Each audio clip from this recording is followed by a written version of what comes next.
Bonjour à toutes et à tous, bienvenue sur Entrée de cours, on se retrouve pour une nouvelle vidéo. Aujourd'hui on va parler des propositions.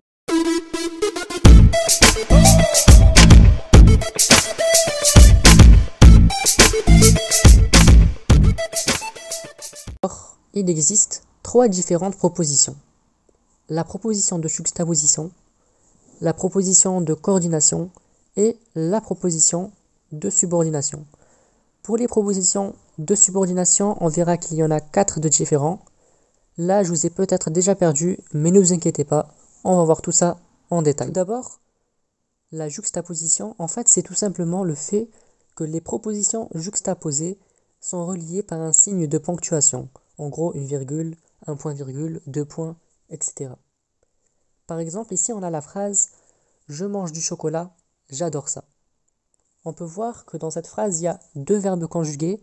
Donc, qui dit deux verbes conjugués dit deux propositions. Donc, la proposition 1, c'est « Je mange du chocolat ». La proposition numéro 2, c'est « J'adore ça ». Et ces deux propositions, en fait, elles sont reliées par une virgule. Donc, on est bien dans le cas de la juxtaposition. Donc, les propositions juxtaposées, c'est les plus simples. Maintenant, on va passer aux propositions de coordination. Alors, dans le cas de la coordination, en fait, en gros, les propositions coordonnées, elles sont reliées par des conjonctions de coordination. Par exemple, mais, ou, et, donc, or, ni, car. Et par exemple, dans la phrase « Il m'a expliqué le cours, mais je n'ai pas compris », on a ici deux propositions. Donc la proposition numéro 1, c'est « Il m'a expliqué le cours ». La proposition numéro 2, c'est « Je n'ai pas compris ». On peut voir que ces deux propositions sont reliées par « mais », qui est une conjonction de coordination. Donc, on voit bien qu'on est dans le cas de la coordination. Et là, on va passer à la subordination. Et là, ça va se compliquer. Non, je rigole, ça va bien se passer, mais il faut juste être concentré pour bien comprendre ce que je vais dire. Il y a en fait 4 types de propositions subordonnées. Donc je vais vous les citer, puis on va voir en détail chacun d'entre eux. Mais avant tout, on va voir c'est quoi la base d'une proposition subordonnée. En fait, cette proposition, elle dépend d'une proposition principale et elle ne peut pas exister sans elle. Ça veut dire que cette proposition subordonnée, elle dépend d'une proposition principale. Par exemple, quand je vous dis « je mange une pomme qui vient du jardin », ici la proposition principale, en fait c'est la base de la phrase, c'est quoi à votre avis? Si tu penses à ce que je pense, t'as juste. C'est bien ça, je mange une pomme, c'est bien ça la proposition principale. C'est la base de la phrase, je mange une pomme, c'est l'action de la phrase. Et là, on voit qu'il y a une deuxième proposition, donc cette fois-ci ça va être la proposition subordonnée. Donc c'est qui vient du jardin. Qui vient du jardin, on peut voir que cette partie de cette phrase, elle dépend de la première. Tu peux pas dire qui vient du jardin comme ça dans une phrase. Non, il faut la base, il faut une proposition principale. Donc ici, la proposition principale, c'est je mange une pomme. La proposition subordonnée, c'est qui vient du jardin. Donc maintenant qu'on a vu les bases des propositions subordonnées, on va voir déjà, je vais vous citer les 4 types de subordination. Donc en premier, il y a la relative, la circonstancielle, la conjonction complétive et l'interrogation indirecte. Et on va commencer par la relative. Donc comme son nom l'indique, elle commence par un pronom relatif du genre qui, que, quoi, dans, où, lequel, etc. Et cette proposition, elle complète soit un nom, soit un pronom. Par exemple, elle regarde les enfants qui jouent.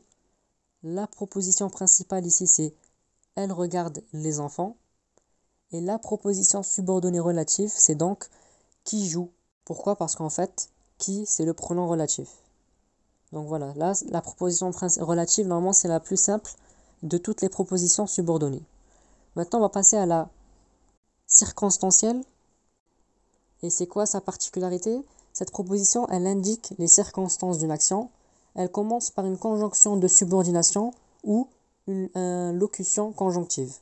Donc, je vais donner des exemples de conjonctions de subordination à ne pas confondre avec les conjonctions de coordination. Attention, les conjonctions de subordination, c'est comme quand, si, que apostrophe, et tous les composés de lorsque, puisque, quoique. Ça, c'est les conjonctions de subordination. Et locution conjonctive, c'est de sorte que, si bien que, aussi bien que. On va voir un exemple. Ma mère préparera le dîner lorsqu'il sera 19 heures. À votre avis, c'est quoi la proposition principale? La proposition principale, c'est ma mère préparera le dîner. Donc on a dit que c'était la base de la phrase. Et lorsqu'il sera 19 heures, on remarque qu'il y a le mot lorsqu'il et lorsque, on a dit que c'était une conjonction de subordination. Donc ici, on est dans le cas de la circonstancielle. Donc lorsqu'il sera 19 heures, c'est la proposition subordonnée circonstancielle. Et là, circonstancielle de quoi? De temps. Parce qu'elle indique les circonstances d'une action, on l'a dit. Et là, elle indique quoi? Elle indique le temps. Quand est-ce que ma mère préparera le dîner? Maintenant, on va voir la proposition subordonnée. Juste avant, plutôt, on va voir toujours pour la proposition subordonnée circonstancielle, on va voir pour quel type de... comment expliquer ça? Pour quel type de circonstance, ça peut être le temps, comme on a vu ici, ça peut être la cause, une opposition, un but, une conséquence ou une condition. Donc voici les termes. Si vous n'avez pas vraiment un truc subjectif du mot circonstance, en fait c'est tout simplement soit le temps, soit la cause, l'opposition, le but, la conséquence et la condition. Donc pour le temps en général, on trouve comme conjonction de subordination quand, lorsque, avant que. Pour la cause, on a par exemple parce que, puisque, comme. Pour l'opposition, on a même si, bien que, quoique. Pour le but, on a de crainte que, pour que et afin que. Donc ça, c'était pour la proposition subordonnée circonstancielle. Maintenant, on va voir la proposition subordonnée conjonctive complétive. Donc c'est quoi? C'est en fait, tout simplement, elle commence déjà par la conjonction de subordination que ou l'allocution conjonctive ce que. Et cette proposition, elle complète un verbe. À bien faire la différence. Par exemple, je veux que tu révises. C'est quoi la base de la phrase ici? C'est je veux. Donc je veux, ça va être la proposition principale. Que là, ici, on a la conjonction de subordination que. Et là, c'est là que, en général, les élèves, ils se trompent. Ils disent peut-être que c'est direct relatif ou direct que c'est une proposition subordonnée qui est circonstancielle.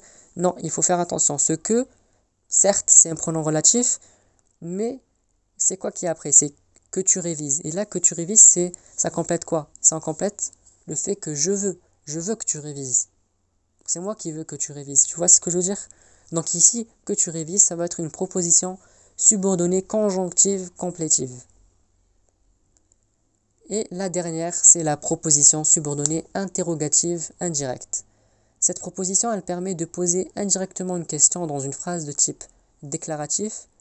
Elle complète un verbe supposant une interrogation ou une ignorance. Et elle commence toujours par un mot interrogatif. Donc celle-là aussi, elle est plutôt simple. En général, on ne se rend pas avec la conjonctive complétive. Donc par exemple, je ne sais pas où est le chien. Donc la proposition principale, là on va répéter à chaque fois, mais c'est la base de la phrase. Et là, la base de la phrase, c'est quoi? C'est je ne sais pas. Pourquoi? Parce que je peux vous dire je ne sais pas tout seul.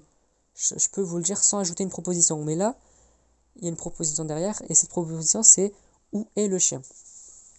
Et là, cette proposition, elle commence par où. Où, c'est un mot interrogatif. Donc directement, mot interrogatif, c'est une proposition subordonnée interrogative indirecte. Donc où est le chien? C'est bien une proposition subordonnée interrogative indirecte. Donc voilà, pour faire bien un petit bilan, 3 propositions. Donc juxtaposition, coordination, subordination. Pour les subordinations, il y en a 4 de différents. Il y a la relatif, il y a la circonstancielle, il y a la conjonctive complétive et il y a l'interrogative indirecte. Donc si vous avez vraiment du mal, je vous conseille quand même de faire une fiche.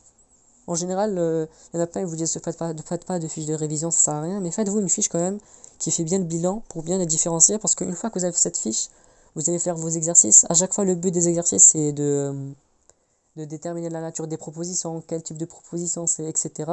Donc si vous avez une fiche, au début, aidez-vous de cette fiche, et petit à petit, vous allez vous habituer, et vous ferez sans fiche. Donc voilà les amis, j'espère que la vidéo vous sera utile, et puis si vous avez des questions, n'hésitez pas à me les écrire en commentaire. Puis je vous dis à la prochaine pour de nouvelles vidéos. C'était Entrée de cours.